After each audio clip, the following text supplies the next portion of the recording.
ఈసారి శీతాకాలం కొంచెం ముందుగానే వచ్చినట్టుంది. హేమంతపు మంచు రాత్రంతా తనతో గడిపి అలిసి బద్ధకంగా ముడుచుకున్న లేత ఆకుల్ని మెత్తగా ముద్దాడి మళ్ళీ తిరిగి వచ్చే వరకు తన గుర్తుగా ఉంచుకోమని లేత నీటి బిందువుల్ని ఆ ఆకులపై వదిలి ఉదయభానుడికి స్వాగతం చెప్పి వెళ్ళిపోతున్నట్టుంది. పసుపు పచ్చ మెడ ఉన్న చిన్న పిచ్చుక ఏ చడి చప్పుడు చెయ్యకుండా మల్లెతీగ మెదట్లో గింజల కోసం వెతుక్కుంటుంది.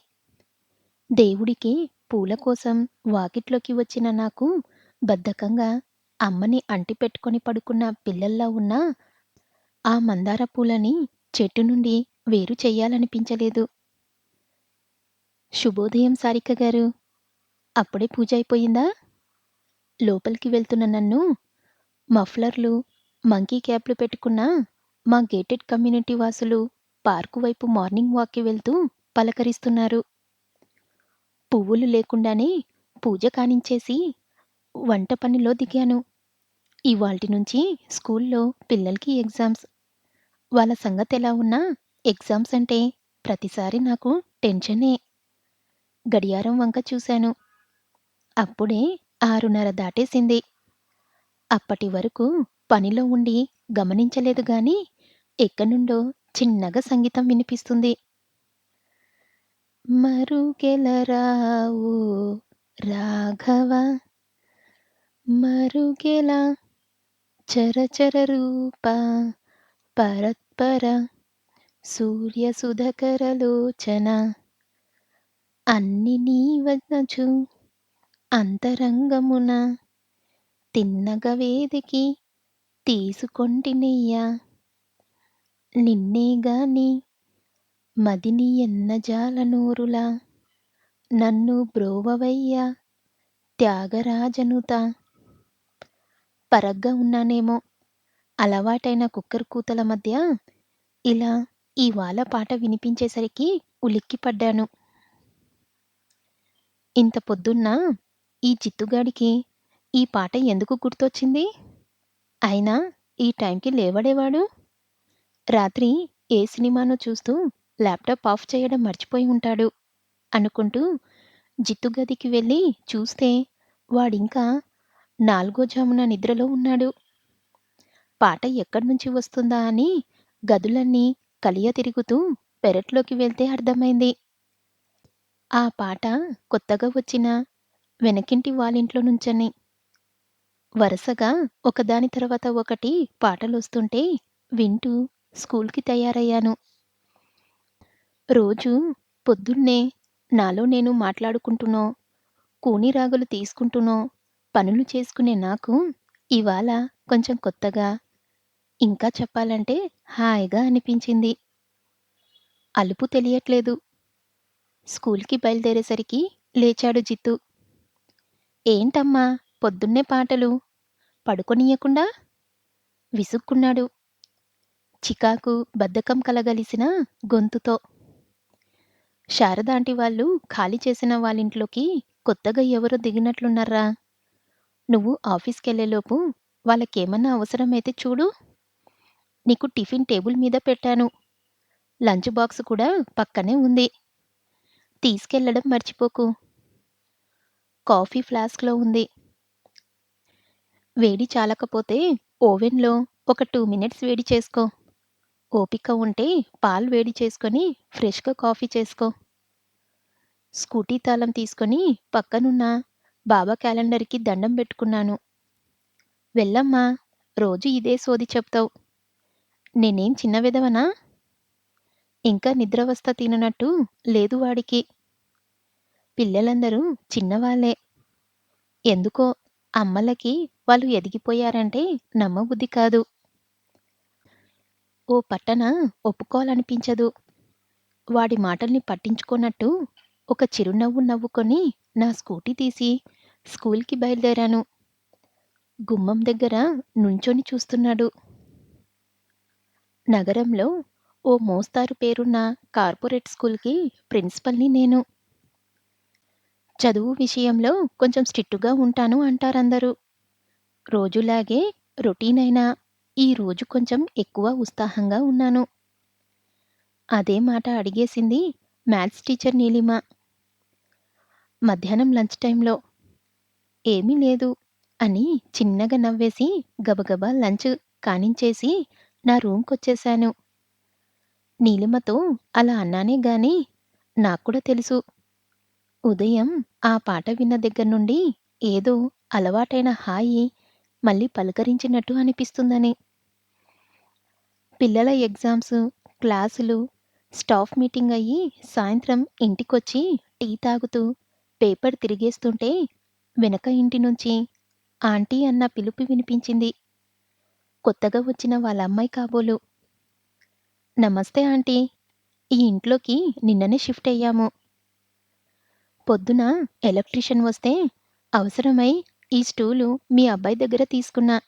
Thanks aunty. గోడ అవతల నుండి స్టూల్‌ని అందిస్తూ చెప్పింది. పర్వాలేదమ్మా. ఇంకా ఏమన్నా అవసరమైతే చెప్పు. ఎంతమందుంటారు మీ ఇంట్లో? అన్నీ సర్దేశారా? అడుగుతూ అయ్యో!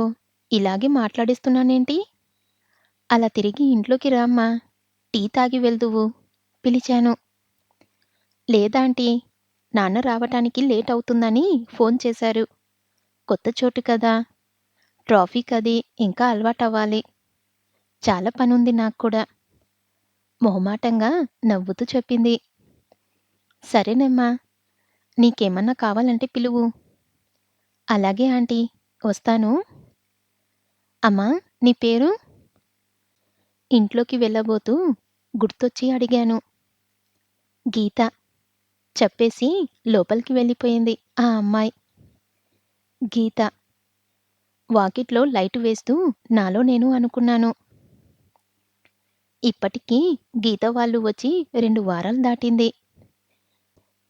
ఇంటి పనిని చేసుకుంటూ అడపాదడపా వెనకింటిని గమనిస్తున్నాను. గీత తప్ప ఆ ఇంట్లో వేరే మనుషులు జాడే లేదు ఇప్పటిదాకా. ఒక మగ గొంతు మాత్రం వినిపిస్తుంది ఎప్పుడైనా చిన్నగా.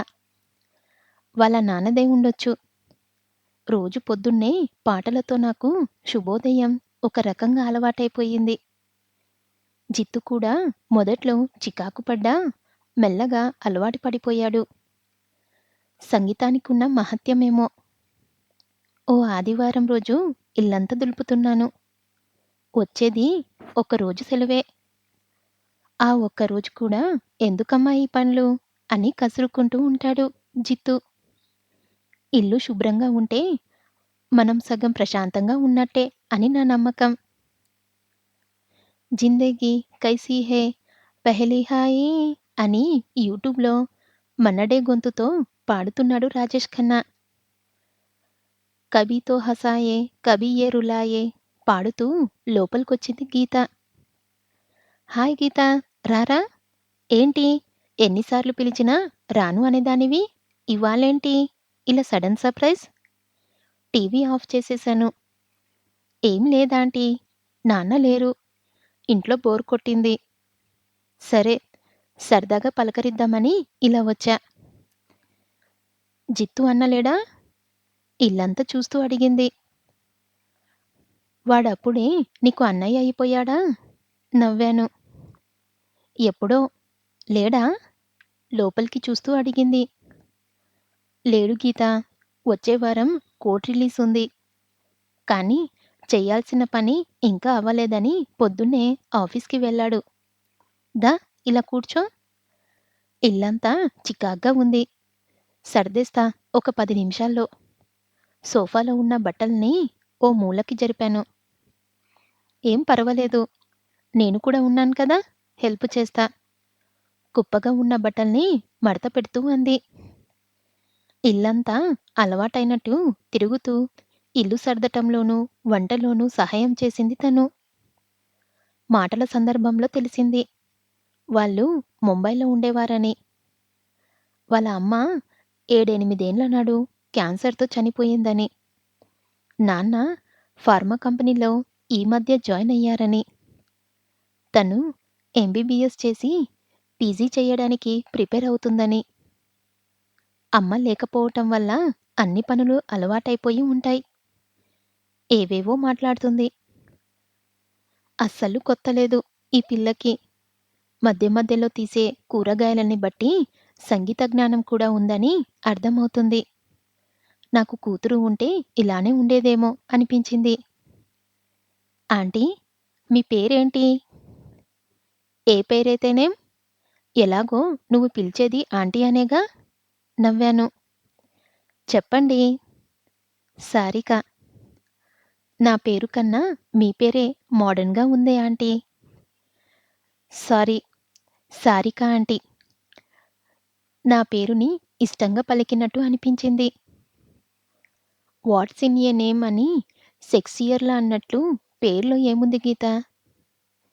పేరులోనే ఉంది అంతా. ప్రతి పేరు వెనక ఒక కథ ఉంటుందంట. మా అమ్మ చెప్తూ ఉండేది.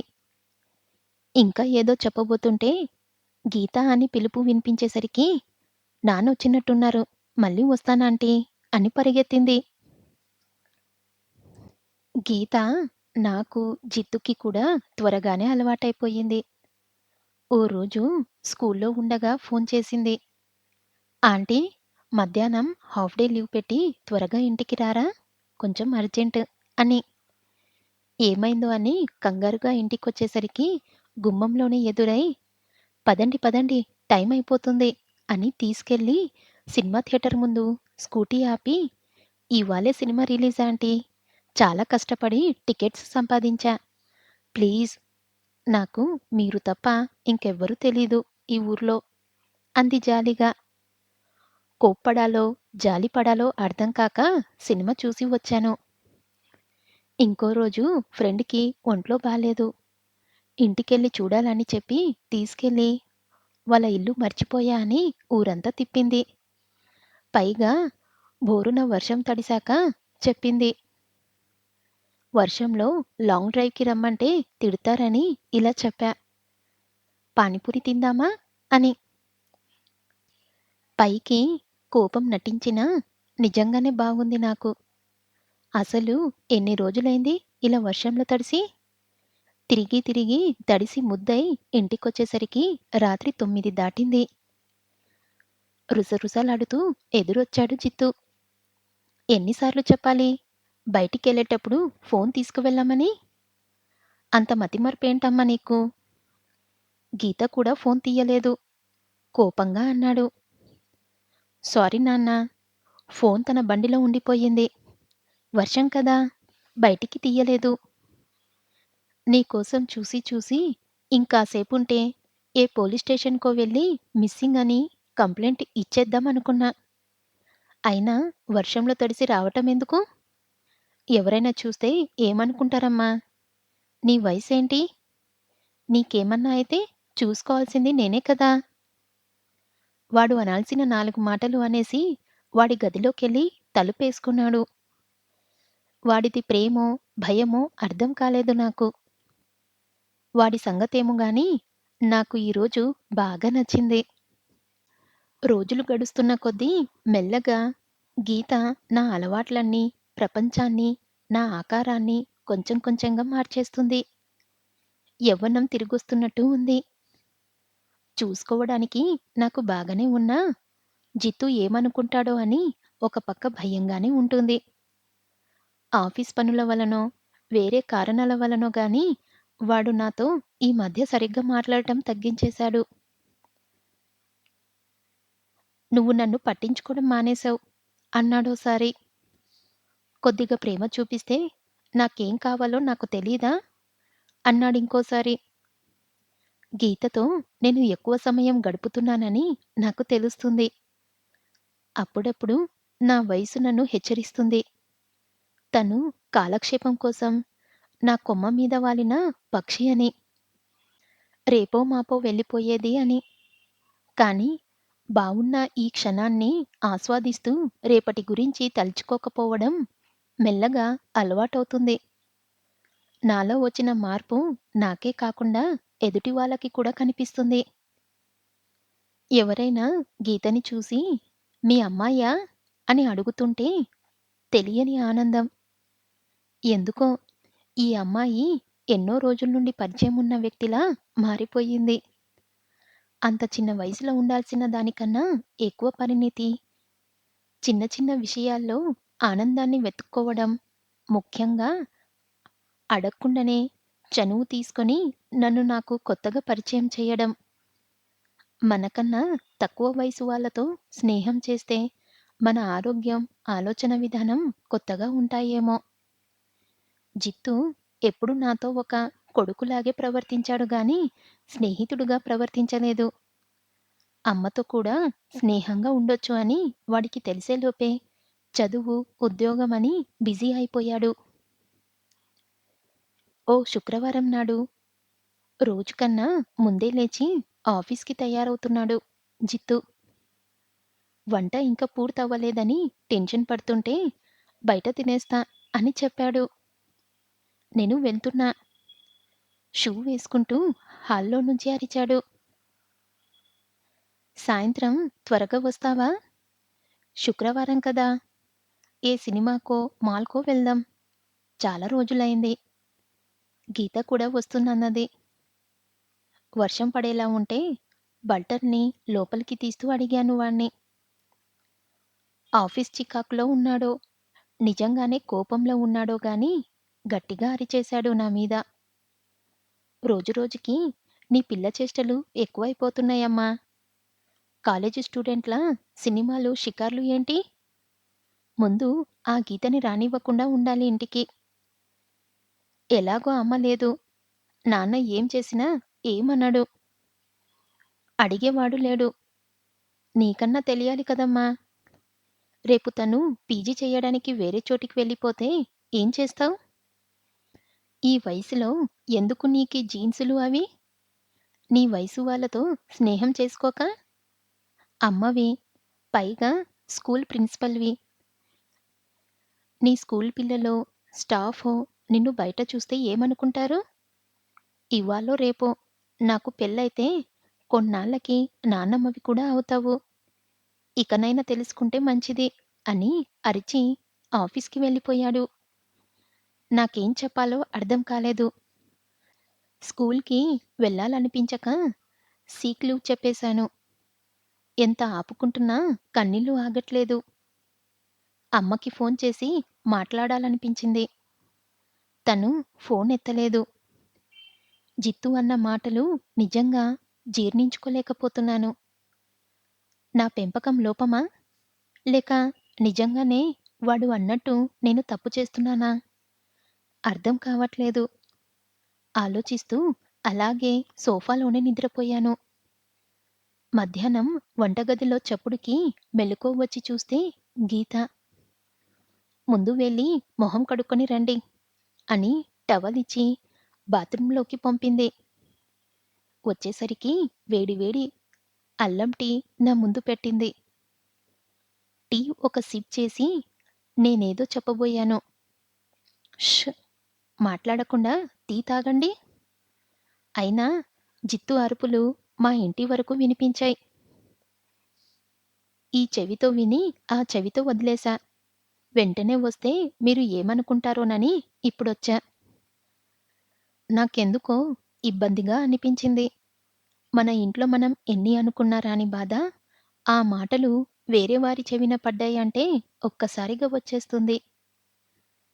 చూడండాంటీ, మీకు చెప్పదగ్గ అంత వయసు, అనుభవం నాకు లేవు. కానీ ఒక్కటి మాత్రం నిజం. అమ్మాయిగా పుట్టడం మన అదృష్టం. అది అమ్మాయిలకే తెలుస్తుంది. ఇంట్లో నుంచి బయటికొచ్చిన దగ్గర నుండి మళ్ళీ తిరిగొచ్చే వరకు కొన్ని వేల కళ్ళు మనల్ని చూస్తాయి. వందల నోళ్ళు మాట్లాడతాయి. ప్రతి ఒక్కళ్ళకి సమాధానం చెప్తూ పోలేం కదా! మీ విషయంలో జిత్తు మీ అబ్బాయి. కానీ తను ముందు మగవాడు, తర్వాతే మీ కొడుకు. తను తప్పుగా మాట్లాడాడు అని చెప్పడం నా ఉద్దేశం కాదు. కానీ చెప్పే విధానం తప్పు అంటున్నాను. 2016లో ఉన్నాం మనం. ఇప్పుడు కూడా అందరికీ నచ్చేలా ఉండాలి, అందరిని మెప్పించాలి అనుకుంటే ఎప్పటికీ మనం మనలా ఉండలేం. మా నాన్న నాకు ఇలాగే బ్రతకడం నేర్పించాడు. ఎంతలా అంటే చివరికి మా అమ్మ చనిపోయినప్పుడు కూడా నేను ఏడవలేదు. ఏడిస్తే మా అమ్మ నన్ను వదిలి వెళ్ళిపోయింది అని నమ్మినట్టు అని చెప్పాడు మా నాన్న. నిజమే కదా! మా జ్ఞాపకాల్లో మా అమ్మ ఎప్పటికీ బతికే ఉన్నప్పుడు ఏడవటం ఎందుకు? ఒక తల్లిగా, సింగిల్ పేరెంట్‌గా మీరు ఇంతకన్నా ఎక్కువ అనుభవాల్ని చూసే ఉంటారు. మీ ధైర్యాన్ని నాకు ట్రాన్స్‌ఫర్ చేసేయండి. కానీ ఇలా మాత్రం ఏడవకండి అని నవ్వేసింది. తను చెప్పిన ప్రతి మాట నిజమనిపించాయి. మనసులో ఉన్న భారమంతా దూదిపింజలా ఎగిరిపోయింది. చాలా తేలికగా ఉంది ప్రాణం. ఇవన్నీ విన్నాక ఇంత బాగా పెంచిన వాళ్ళ నాన్నని తప్పనిసరిగా కలవాలనిపించింది. ఇవన్నీ వదిలేయండి ఆంటీ. మీకు 2 సర్ప్రైజులున్నాయి.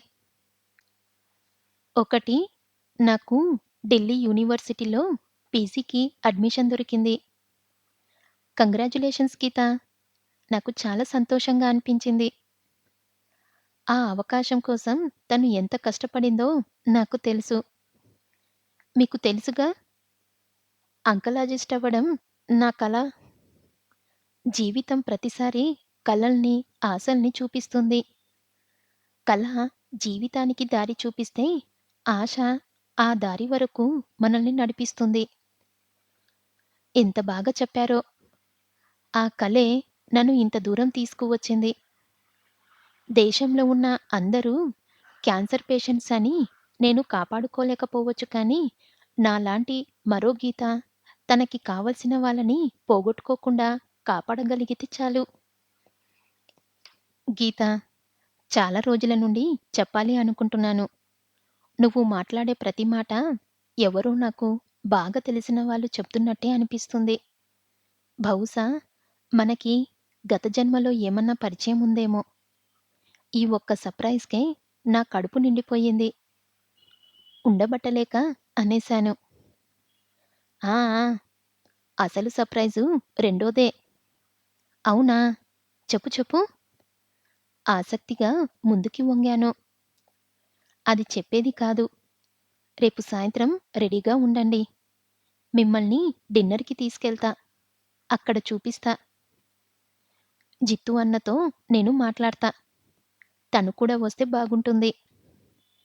పర్వాలేదు. నేను చెప్తా వాడితో. ఇప్పుడేగా ధైర్యాన్నిచ్చావు. సరే, వెళ్ళొస్తానమ్మా. రేపు కలుద్దాం. పరాకుల్లో అమ్మ అందేమో! ఎంత బావుంది వినడానికి. గీతా! రేపు మీ నాన్నగారిని కూడా తీసుకురా. ఇప్పటి వరకు ఆయన్ని చూడలేదు. ఆయన కూడా వస్తున్నారాంటీ. ఇంతకీ ఆయన పేరు? అభిరామ్ నాయుడు. చెప్పేసి వెళ్ళడానికి లేచింది. అభిరామ్. అంటే నువ్వు చెయ్యి పట్టుకొని ఆపాను. గీత. గీతాంజలి. నా చేతిని విడిపించుకొని నవ్వి పరిగెత్తేసింది తన ఇంట్లోకి. రామ్ అంటే తనా? తనేనా? మనసు కుదురులేదు. నాకెందుకో మెదడంతా మొద్దుబారిపోయినట్టుంది. కూర్చున్న చోటు నుండి లేచే శక్తి కూడా లేదనిపించింది. కొన్నిసార్లు కొన్ని విషయాలు, కొన్ని జ్ఞాపకాలు మర్చిపోదామనుకుంటాం. మర్చిపోయామనే అనేసుకుంటాం. జీవితం అంటేనే జ్ఞాపకాలు. ప్రతి జ్ఞాపకం ఎవరో ఒకరితో ముడిపడి ఉంటుంది. ఆ ముడి ఎంత దృఢంగా ఉంటే, ఆ జ్ఞాపకాలు అంత భారంగా ఉంటాయి. ఆ రోజు 30 సంవత్సరాల క్రితం నేను కన్న కలలు కళ్ళ ముందు కదిలాయి. ఏ పని చేస్తున్నా జ్ఞాపకాలే. నేను వదిలేసుకున్న నా జీవితం, నేను రాయని నా జీవితం డైరీలో పేజీలు.